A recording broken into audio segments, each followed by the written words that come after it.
اب بتاؤ، اگر بندہ گناہ کے راستے پر جا کر کے اگر واپس اللہ کے در پر پلٹ آتا ہے، فکر مند ہے اپنے گناہ پر، غمگین ہے اپنے گناہ پر، تو ماں کا یہ حال ہے کہ اسے اپنے گود میں لے کر کے، اپنی آغوش میں لے کر کے چومتی ہے، چاٹتی ہے اور کہتی ہے کہ میں نہیں کہہ رہی تھی کہ میری مخالفت مت کر، میں جو کہہ رہی ہوں میری بات مانا کر۔ بتاؤ، اس ماں سے سینکڑوں گنا زیادہ اللہ تبارک و تعالیٰ رحیم ہے۔ بندہ جب گناہ سے اس کی طرف پلٹتا ہے تو بتائیے اللہ تبارک و تعالیٰ اسے معاف نہیں کرے گا؟ جب توبہ اسے اتنی زیادہ پسند ہے۔ اعوذ باللہ من الشیطان الرجیم، بسم اللہ الرحمن الرحیم۔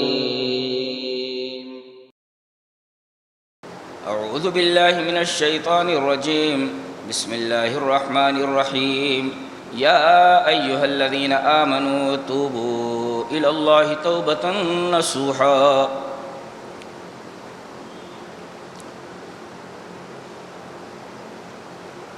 آج کا عنوان، جس عنوان پر ہم گفتگو کرنے جا رہے ہیں،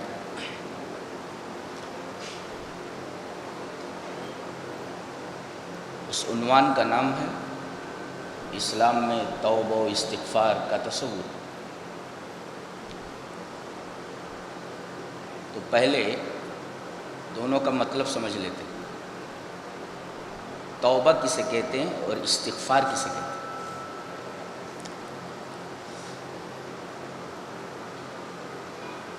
توبہ کی تعریف ہے الرجوع عن المعصیۃ الی الطاعۃ۔ توبہ گناہ سے پلٹ کر اللہ کی تابعداری کی طرف آ جانا، اسے توبہ کہتے ہیں۔ اپنی زبان میں آپ سمجھ لیں، یو ٹرن لے لینا، اسے توبہ کہتے ہیں۔ کوئی پوچھے کہ توبہ کسے کہتے ہیں، بولے یو ٹرن لینے کا نام توبہ۔ آدمی گناہوں کے راستے پر چلتا چلا جا رہا تھا اور پھر وہیں سے اس نے یو ٹرن لیا، اسے سیدھا جا رہا تھا اور وہیں سے اس نے یو ٹرن لیا، تو معصیت کی طرف جا رہا تھا، معصیت کے راستے پر چل رہا تھا اور وہیں سے یو ٹرن لے کر کے وہ سیدھے طاعت کے راستے پر آ گیا۔ تو الرجوع عن المعصیۃ الی الطاعۃ،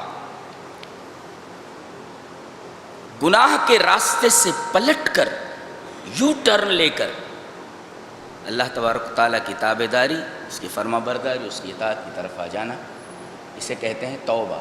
اس لیے کہ تاب یتوب کا مطلب ہوتا ہے رجع، پلٹا۔ تابہ مانے پلٹا، جا رہا تھا پلٹ گیا، need to come back، واپس آ گیا۔ استغفار کسے کہتے ہیں؟ گناہ ہو گیا، طلب المغفرۃ بالدعاء، دعا کے ذریعے اللہ سے اس گناہ کی معافی طلب کرنا۔ میرے رب گناہ ہو گیا ہے، مجھے معاف کر، اسے استغفار کہتے ہیں۔ استغفار کا مطلب کیا ہوتا ہے؟ طلب المغفرۃ بالدعاء، دعا کے ذریعے اللہ سے معافی چاہنا۔ میرے رب گناہ ہو گیا، اب تو مجھے معاف کر دے۔ تو دونوں کا مطلب سمجھ میں آیا؟ توبہ کسے کہتے ہیں؟ الرجوع عن المعصیۃ الی الطاعۃ، گناہ کے راستے سے پلٹ کر اللہ کی اطاعت کی طرف آ جانا، پلٹ جانا، توبہ۔ اور استغفار طلب المغفرۃ بالدعاء، دعا کے ذریعے اللہ تبارک و تعالیٰ سے اپنے گناہ کی معافی چاہنا۔ تو دونوں کی تعریف سمجھ میں آئی، ڈیفینیشن معلوم ہو گیا۔ اللہ تبارک و تعالیٰ کو توبہ کتنی پسند ہے، توبہ کو کتنا محبوب رکھتا ہے، آئیے ایک حدیث دیکھتے ہیں۔ حدیث اس طرح، وعن ابی موسیٰ رضی اللہ تعالی عنہ عن النبی صلی اللہ علیہ وسلم قال ان اللہ عز وجل یبسط یدہ باللیل ثم لیتوب مسیء النہار ویبسط یدہ باللیل لیتوب مسیء النہار حتی تطلع الشمس من مغربها رواہ مسلم فی کتاب التوبہ۔ حضرت امام مسلم رحمہ اللہ اس حدیث کو ایسے ہی مسلم شریف کتاب التوبہ میں لائے ہیں، راوی حضرت ابو موسیٰ اشعری۔ حضرت ابو موسیٰ فرماتے ہیں کہ نبی اکرم صلی اللہ علیہ وسلم نے ارشاد فرمایا کہ اللہ تبارک و تعالی رات میں اپنے ہاتھ کو پھیلاتا ہے۔ اللہ،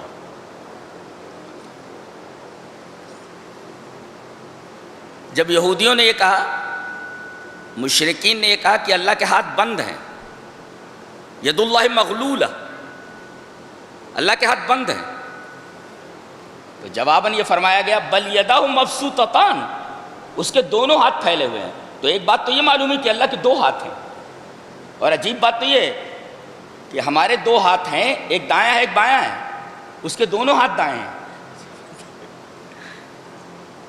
تو اس آیت کریمہ سے معلوم ہوا کہ اللہ کے دو ہاتھ ہیں، بل یداہ مبسوطتان، اس کے دونوں ہاتھ پھیلے ہوئے ہیں۔ اور ظاہر ہے جب اس کے دونوں ہاتھ پھیلے ہوئے ہیں، ایک مفسر لکھتا ہے من سأل ومد یدہ للہ لم یرجع مفلسا، جس نے اپنے ہاتھوں کو کھول رکھا ہو، جس کے ہاتھ پھیلے ہوئے ہوں، اگر کوئی آدمی اس کی طرف اپنے ہاتھ بڑھاتا ہے تو مفلس ہو کر تو نہیں لوٹتا، غنی ہو کر ہی لوٹتا ہے۔ لہذا جب اللہ تبارک و تعالیٰ اپنے ہاتھوں کو پھیلائے ہوئے ہے تو مانگو نا اس کے سامنے ہاتھ۔ اب جب ہاتھ پھیلائے ہوئے ہے تو اس کے سامنے ہاتھ پھیلا دو، مفلس ہو کر کے کوئی لوٹے گا؟ مفسر کا تفسیرہ بالکل صحیح ہے، بہت شاندار ہے۔ تو اللہ تبارک و تعالی رات میں اپنے ہاتھوں کو پھیلاتا ہے، کیوں؟ لیتوب مسیء النہار، تاکہ رات کے اندر جو ہاتھ پھیلا رہا ہے اس لیے کہ دن میں گناہ کرنے والا توبہ کر لے۔ لیتوب مسیء النہار، رات میں اپنے ہاتھوں کو پھیلاتا ہے تاکہ دن میں گناہ کرنے والا توبہ کر لے، اور وہ دن میں اپنے ہاتھوں کو پھیلاتا ہے تاکہ رات میں گناہ کرنے والا اس سے توبہ کر لے۔ اور یہ کب تک سلسلہ چلتا رہے گا؟ حتی تطلع الشمس من مغربها، جب تک کہ سورج مشرق سے نہ نکل کر مغرب سے نکل آئے، تب تک اللہ تبارک و تعالیٰ کا یہ رحم و کرم بندوں کے اوپر ہے، اور توبہ کی قبولیت کا یہ انداز باقی رہ گیا۔ اس کو توبہ کتنی پسند ہے۔ آئیے ایک حدیث اور دیکھتے ہیں کہ اللہ تبارک و تعالیٰ کو توبہ کتنی پسند ہے۔ حدیث اس طرح،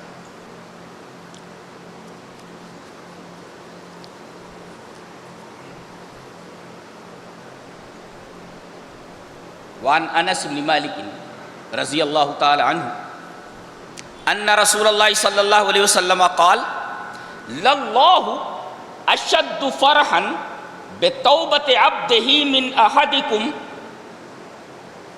اذا استيقظ على بعیرہ اظلہ بارض فلاۃ، رواہ مسلم فی کتاب التوبہ۔ حضرت امام مسلم رحمہ اللہ مسلم شریف کے اندر اس حدیث کو کتاب التوبہ کے اندر لائے ہیں، اور راوی حضرت انس بن مالک ہیں۔ حضرت انس بن مالک فرماتے ہیں کہ اللہ تبارک و تعالیٰ کو توبہ اتنی پسند ہے، اتنا خوش ہوتا ہے وہ، پتہ ہی چلا اللہ تبارک و تعالیٰ بھی خوش ہوتا ہے کسی چیز پر، اور اللہ تبارک و تعالیٰ کسی چیز پر غضبناک بھی ہوتا ہے، غصہ بھی اس کو آتا ہے، غضبناک ہو جاتا ہے۔ تو اللہ تبارک و تعالیٰ بہت خوش ہوتا ہے۔ فرمایا سب سے زیادہ خوش کب ہوتا ہے؟ اپنے بندے سے۔ یوں تو آدمی نماز پڑھتا ہے اللہ تبارک و تعالیٰ خوش ہوتا ہے، روزے رکھتا ہے اللہ تبارک و تعالیٰ خوش ہوتا ہے، حج کرتا ہے اللہ تبارک و تعالیٰ بہت خوش ہوتا ہے، زکوٰۃ دیتا ہے اللہ تبارک و تعالیٰ خوش ہوتا ہے، بہت ساری نیکیاں کرتا ہے اللہ تبارک و تعالیٰ خوش ہوتا ہے، مگر سب سے زیادہ خوش کب ہوتا ہے؟ للہ اشد فرحا، اشد فرح کب ہوتا ہے؟ سب سے زیادہ اشد، جیسے کہا نہیں،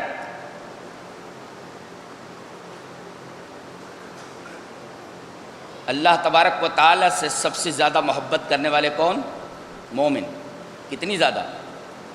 اشد حبا للہ، سب سے زیادہ محبت، وہی اشد کا لفظ یہاں بھی آیا، للہ اشد فرحن، سب سے زیادہ اللہ اپنے بندے پر کب خوش ہوتا ہے؟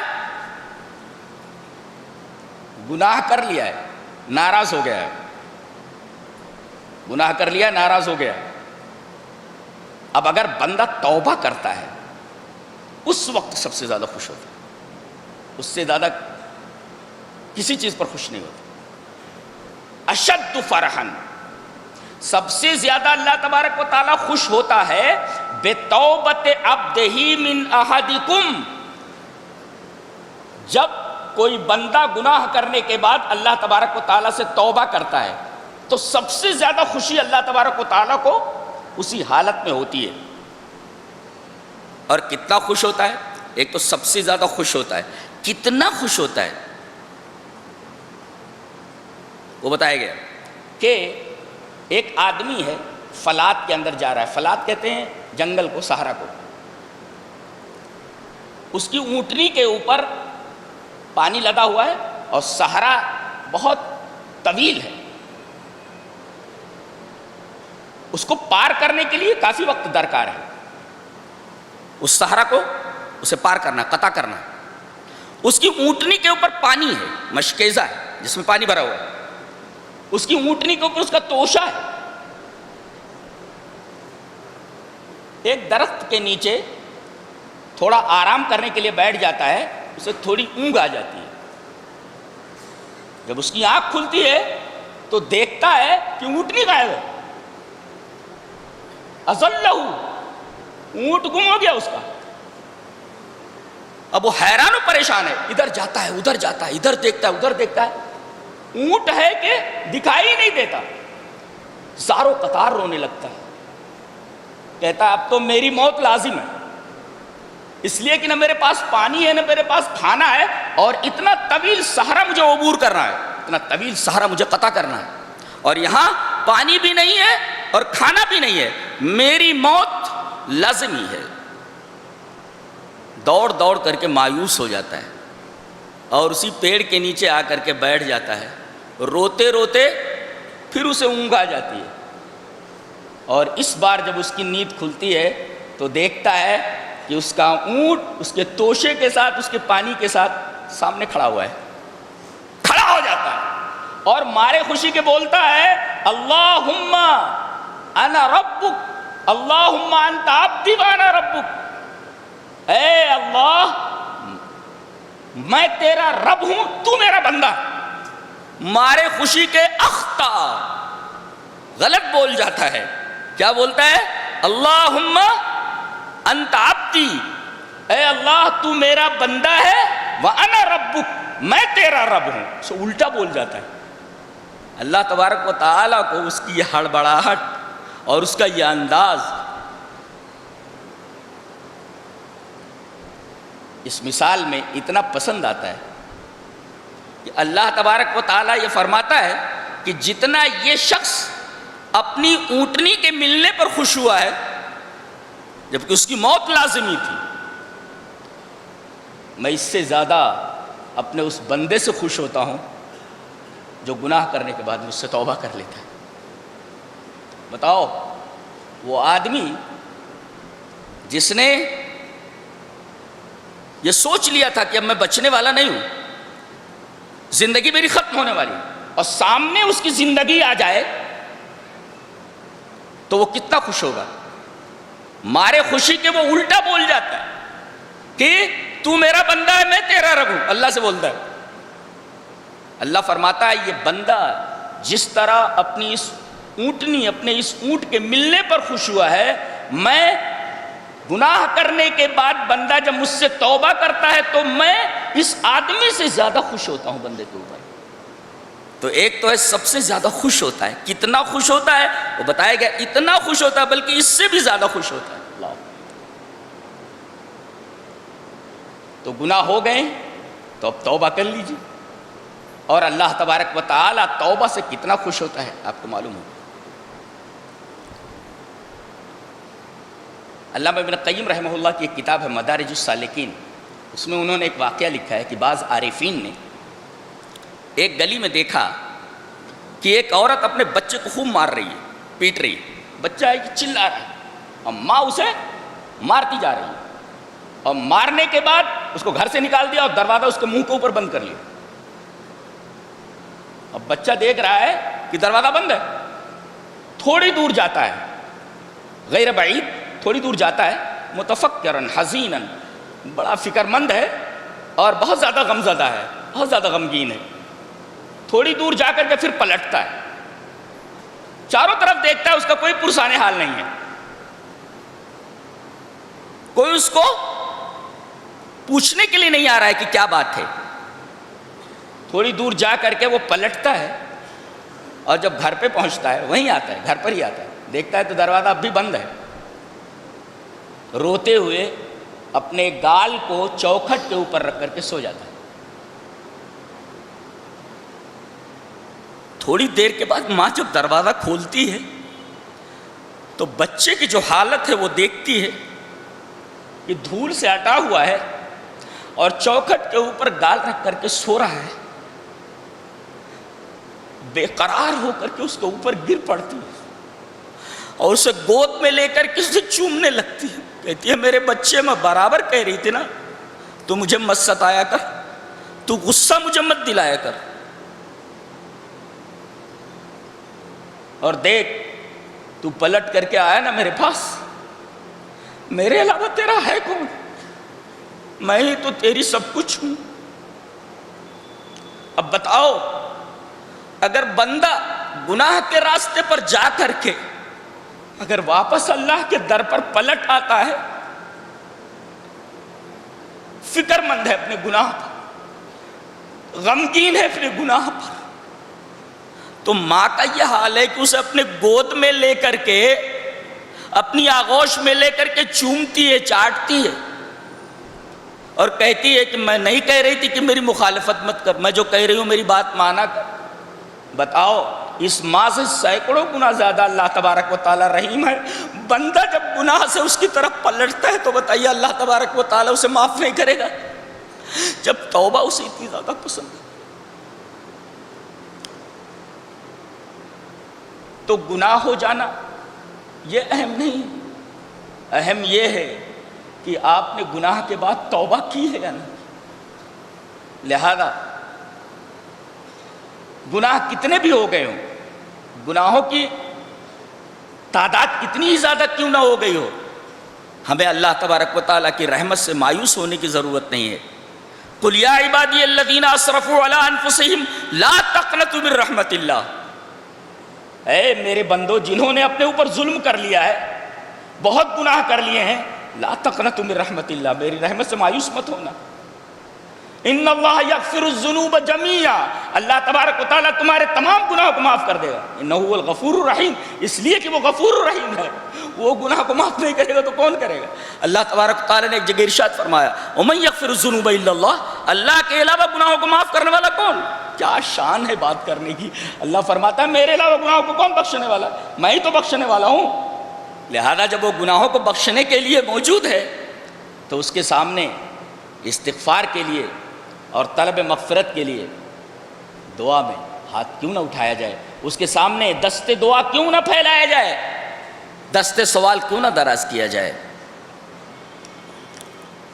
اللہ تبارک و تعالیٰ کو توبہ اتنی پسند ہے کہ بندہ گناہ کے راستے پر جاتے جاتے کیسے میری طرف پلٹ کر آیا ہے، بہت خوش ہوتا، بہت خوش ہوتا۔ تو اہم یہ نہیں ہے کہ تم نے گناہ کر لیے، اہم یہ ہے کہ تم نے گناہ کرنے کے بعد توبہ کی ہے یا نہیں کی۔ اصل توبہ ہے، مرنے سے پہلے توبہ کر لو، بخشش کا پورا امکان ہے، اللہ تبارک تعالیٰ تمہارے تمام گناہوں کو بخش دے گا۔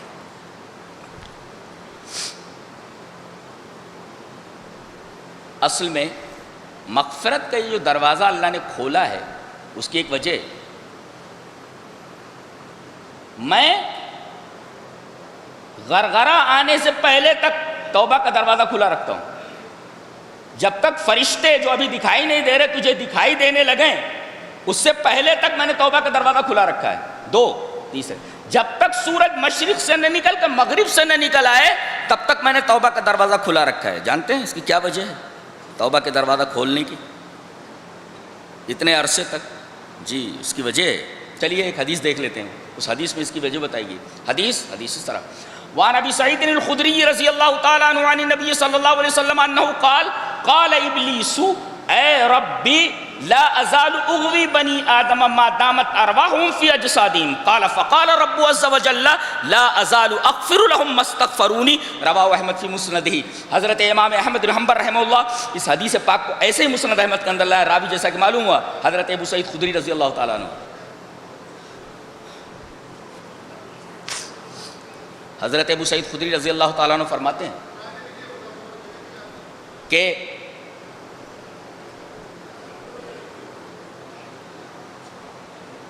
شیطان نے جب اللہ تعالیٰ نے اسے راندے درگاہ کیا تو اس نے کہا تو نے مجھے اس کی وجہ سے گمراہ کیا ہے، آدم کی وجہ سے، میں اس کو اور اس کی اولاد کو چھوڑنے والا نہیں. ارے بھائی پنگا تیرا، جھگڑا تیرا تو آدم سے ہے نا، باپ سے. تو پوری نسل کے اوپر نگاہ رکھ رہا ہے، پوری نسل کے پیچھے پڑ گیا ہے. اتنا بڑا شیطان ہے، اتنا بڑا بدماش ہے. کہنے لگا تو نے مجھے اس کی وجہ سے گمراہ کیا ہے. لا ازال اغوی بنی آدم، میں آدم کی اولاد کو برابر گمراہ کرتا رہوں گا، نیکی کے راستے سے ہٹاتا رہوں گا. کب تک میں ان کو گمراہ کرتا رہوں گا. ما دامت ارواحهم فی اجسادہم، جب تک ان کی روحیں ان کے جسموں میں ہیں، جب تک یہ مر نہیں جاتے، مرنے تک میں ان کو گمراہ کرتا رہوں گا. یہ چیلنج کیا تھا اس نے اللہ کے سامنے. کتنا بڑا شوق چشم ہے، دلیری دیکھو، جرات دیکھو، اور اللہ تبارک و تعالیٰ کا حلم دیکھو. اصل میں شیطان کو اتنی کھلی چھوٹ اس وجہ سے اللہ نے دی ہے کیونکہ اللہ حلیم ہے. حضرت امام احمد بن حنبل رحمہ اللہ یہ مامون الرشید اعظم کے زمانے میں ہے، یہ ہارون رشید کا بیٹا ہے اور بہت باجبروت بادشاہ گزرا ہے، بہت پاورفل بادشاہ گزرا ہے. پوری دنیا میں اس کی دھاک تھی. وہ جب قیصر قسطنطنیہ کو خط لکھتا تھا، جانتے کیا لکھتا تھا؟ او ڈاگ آف روما یا کلب الروم، اے روم کے کتے ذرا سیدھے رہ ورنہ بھیجتا ہوں فوج. سب پوری دنیا کانپتی تھی اس طرح. قیصر قسطنطنیہ کی یورپ کے بادشاہ کو ایسا خط لکھنا، او ڈاگ آف روما، ایسا خطاب کرتا تھا، اے روم کے کتے. کہاں تھے ہم، کہاں آ گئے ہیں. یہ وہی بادشاہ ہے، یہ ہارون رشید کا بیٹا ہے، مامون الرشید اعظم. علماء سو نے، برے علماء نے، علماء دو طریقے کے ہوتے ہیں، علماء حق اور علماء سو. پیسہ کمانے والے علماء اور ایک سچ مچ اللہ تبارک و تعالیٰ کے دین کو پھیلانے والے، خلوص کے ساتھ، اخلاص کے ساتھ اس کا دین لوگوں تک پہنچانے والے علماء، علماء حق. یہ دو طریقے کے علماء ہوتے ہیں اور یہ ہمیشہ دنیا میں موجود رہے. اب ایک بشر مریسی کر کے اس نے بادشاہ کو یہ بتایا کہ قرآن مخلوق ہے. حضرت امام احمد بن حنبل سے پوچھا گیا، آپ نے کہا قرآن غیر مخلوق ہے، اس لیے کہ اللہ کا کلام ہے اور اللہ کا کلام غیر مخلوق ہوتا ہے.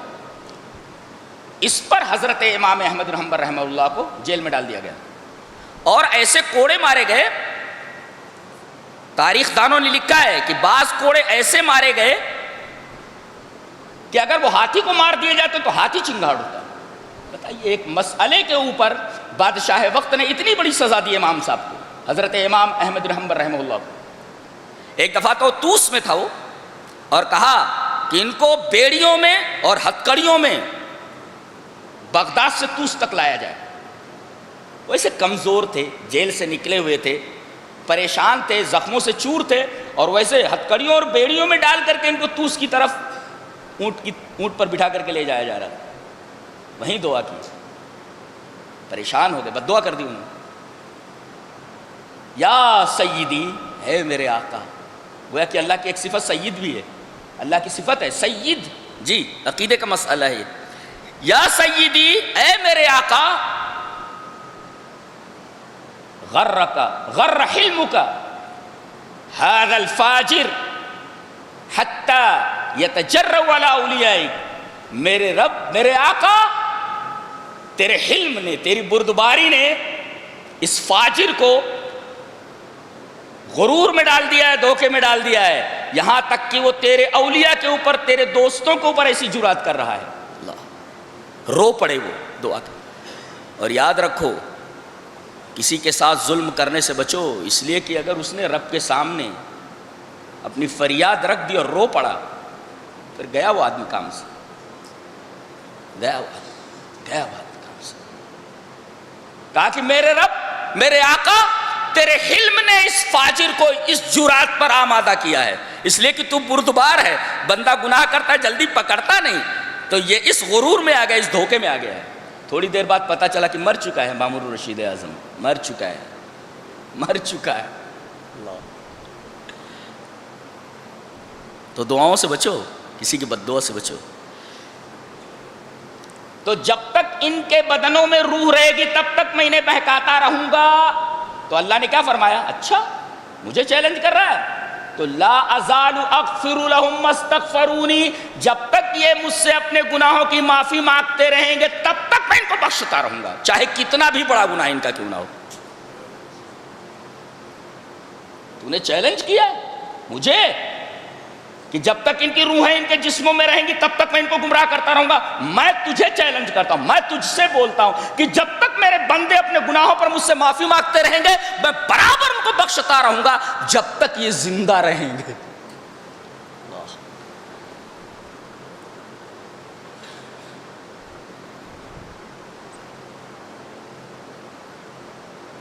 ہمارے ہاں گناہ کا عجیب و غریب تصور ہے۔ آئیے حدیث دیکھ لیتے ہیں۔ حدیث اس طرح، وعن انس رضی اللہ تعالی عنہ قال قال رسول اللہ صلی اللہ علیہ وسلم کل بنی آدم خطاء وخیر الخطائین التوابون، رواہ ابن ماجہ فی کتاب الزہد۔ حضرت امام ابن ماجہ رحمہ اللہ اس حدیث کو ایسے ہی کتاب الزہد کے اندر لائے، راوی حضرت انس بن مالک ہیں۔ حضرت انس فرماتے ہیں کہ رسول اللہ صلی اللہ علیہ وسلم نے ارشاد فرمایا آدم کی تمام اولادیں، آدم کا ہر بیٹا بیٹی یہ خطا کار ہیں، اور صرف خطا کار نہیں، خطاؤن، بہت سارے گناہ ان سے ہو جاتے ہیں، مبالغہ ہے، خطاؤن بہت سارے گناہ ان سے ہو جاتے ہیں۔ وہ خیر الخطائین، اور تمام گنہگاروں میں سب سے بہترین۔ عجیب و غریب بات ہے کہ گنہگار بھی بہت اچھا ہوتا ہے، یہ ہمارے یہاں تصور ہے۔ خیر الخطائین، تمام گنہگاروں میں سب سے زیادہ بہتر، یعنی گنہگار بھی بہتر ہوتا ہے۔ اللہ، یہ توبہ کا تصور ہے اسلام میں۔ تو سب سے بہترین، سب سے اچھا گنہگار ہوا، اچھا اور گنہگار عجیب بات ہے، یہ تو متضادین ہیں، اپوزٹ ہے ایک دوسرے کے، لیکن اللہ فرما رہا ہے کہ اپنے رسول کے ذریعے ہمیں بتا رہا ہے کہ گنہگار بھی بڑے اچھے ہوتے ہیں۔ میں نے وہی بتایا نہیں، اصل یہ نہیں ہے کہ آپ نے گناہ کر لیا، اصل یہ ہے کہ آپ نے اپنی خطا سے، اپنے گناہ سے توبہ نہیں کی ہے۔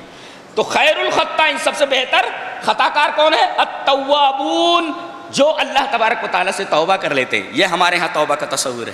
اللہ، استغفار کا تصور آپ نے دیکھا حضرت ابو سعید خدری کی روایت سے، انس بن مالک کی روایت سے آپ کو پتہ چلا کہ توبہ کا کیا تصور ہے، اور اللہ نے توبہ کا دروازہ کہاں تک کھلا رکھا ہے وہ حدیث بھی دیکھ لیتے ہیں۔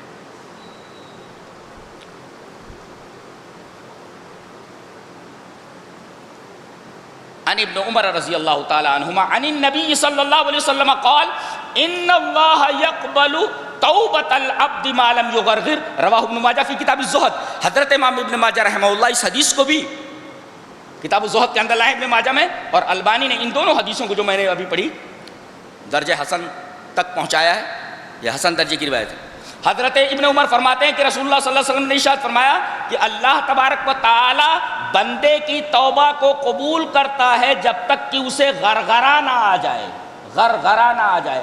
غرغرہ سے پہلے تک، غرغرہ آنے لگا اب توبہ کا دروازہ بند ہو گیا، غرغرہ آنے سے پہلے تک اگر اس نے توبہ کر لی ہے تو اللہ اس کی توبہ کو قبول کر لیتا ہے۔ اللہ اکبر، مرنے سے پہلے تک، اس لیے کہ غرغرہ کے بعد اب تو موت ہی ہے، تو غرغرہ آنے سے پہلے تک اللہ تبارک تعالیٰ توبہ کو قبول کرتا ہے۔ غرغرہ کسے کہتے ہیں وہ سمجھ لو، غرغرہ کس کو کہتے ہیں؟ آدمی مرنے والا ہے، مر رہا ہے، ابھی سانس چل رہی ہے، تو لوگ پاس میں بیٹھ کر کے اس کے منہ میں پتلی چیزیں ڈالتے رہتے ہیں، جیسے پانی ہے، شربت ہے، کچھ اور چیز ہے، وہ ڈالتے رہتے ہیں۔ تو غرغرہ کسے کہتے ہیں؟ مرنے والے آدمی کے منہ میں پتلی چیز ڈالی جائے اور وہ اپنی زبان سے اس پتلی چیز کو اپنے منہ میں ایرے پھیرے مگر اسے حلقوم کے نیچے نہ اتار سکے، دیٹ از کالڈ غرغرہ۔ اس کو غرغرہ بولتے ہیں۔ یعنی جتنا کھانا تھا کھا لیا، جتنا پینا تھا پی لیا، اب ایک قطرہ بھی تیرے حلق سے نیچے اترنے والا نہیں ہے اور ایک دانہ بھی اب تیرے حلق سے نیچے اترنے والا نہیں ہے، تو اسے غرغرہ کہتے ہیں۔ غرغرہ کسے کہتے ہیں؟ کوئی پتلی چیز منہ میں ڈالی جائے اور آدمی اپنی زبان سے اس پتلی چیز کو اپنے منہ میں ایرے پھیرے مگر ایرنے پھیرنے کے بعد اپنے حلق کے نیچے پانی کو اور اس پتلی چیز کو نہ اتار سکے، تو سمجھو وہ غرغرہ ہے۔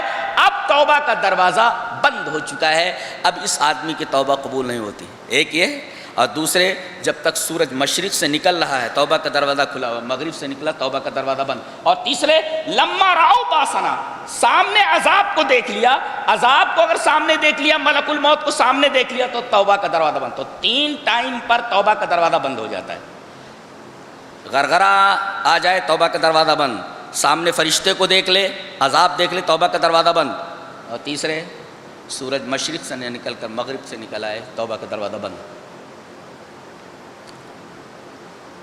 اچھا آدمی توبہ کر لے تو کیسا ہو جاتا ہے؟ آئیے وہ حدیث بھی دیکھ لیتے ہیں۔ ان ابی عبیدۃ ان عبد اللہ ان ابیہ قال قال رسول اللہ صلی اللہ علیہ وسلم التائب من الذنب کمن لا ذنب لہ، رواہ الترمذی فی ابواب الدعوات۔ حضرت امام ترمذی رحمہ اللہ جہاں دعاؤں کا بیان ہے، اس حدیث کو وہیں لائے، ابواب الدعوات میں لائے، ابواب دعوات کے اندر اس روایت کو لائے، اور راوی حضرت ابو عبیدہ ہیں، وہ اپنے باپ سے روایت کرتے ہیں کہ رسول اللہ صلی اللہ علیہ وسلم نے ارشاد فرمایا کہ آدمی اگر اپنی خطاؤں سے، اپنے گناہوں سے توبہ کر لے تو سمجھو اس نے گناہ کیا ہی نہیں۔ التائب من الذنب کمن لا ذنب لہ، گناہوں سے توبہ کرنے والا آدمی اس آدمی کی طرح ہے جس نے کوئی گناہ کیا ہی نہیں۔ اللہ اکبر، پورے گناہ ختم ہو گئے توبہ کی وجہ سے۔ یہ توبہ کا تصور اسلام کے اندر ہے۔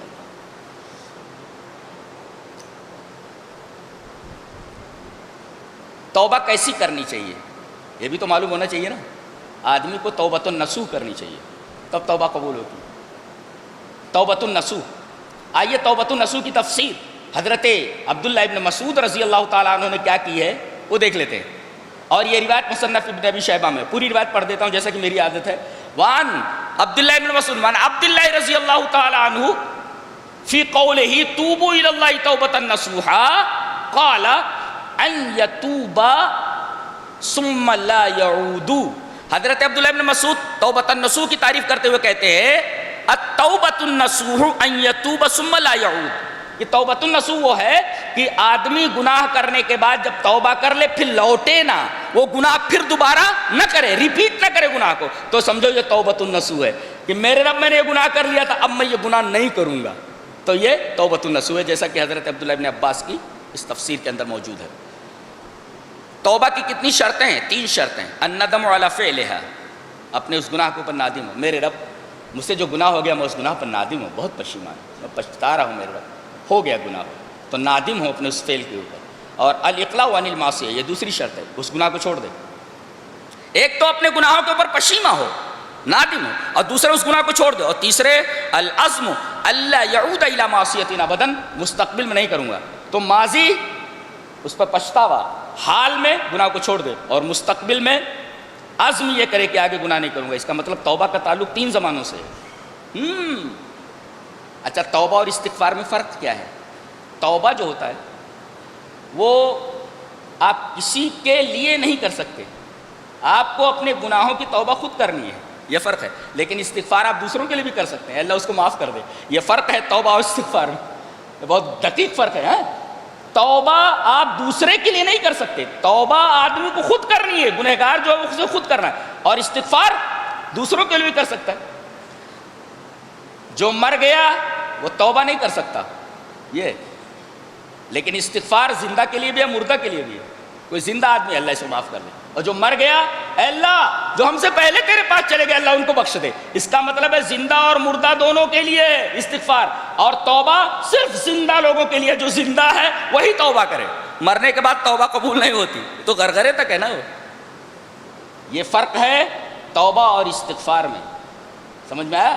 اور توبہ کا تعلق 3 زمانوں سے ہے، الندم، جس کا تعلق ہے ندامت کا، ماضی سے، اور چھوڑ دے حال پریزنٹ سے، اور آگے نہیں کروں گا فیوچر سے، اور استغفار جب بھی گناہ ہو فوراً اٹھا دے ہاتھ، اس کے لیے کوئی زمانہ ومانہ نہیں ہے، یہ سمجھو مستقبل کے لیے خاص ہے۔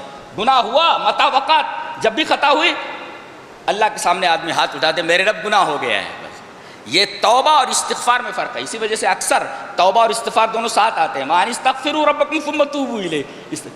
ایک نے بہت اچھی مثال دی ہے، کہا کہ جانتے ہو توبہ اور استغفار کو سمجھنا، اس پر غور کر لینا۔ مثال میں ڈاکٹر جب سوئی لگاتا ہے نا تو پہلے وہ روئی کے اندر اسپرٹ لیتا ہے، اور اس کے بعد جہاں اسے سوئی گھسانی ہوتی ہے تو وہاں پر وہ اسپرٹ ایسے لگا دیتا ہے، اسپرٹ لگا دیا، اس کے بعد اب سوئی گھسیڑ رہا ہے۔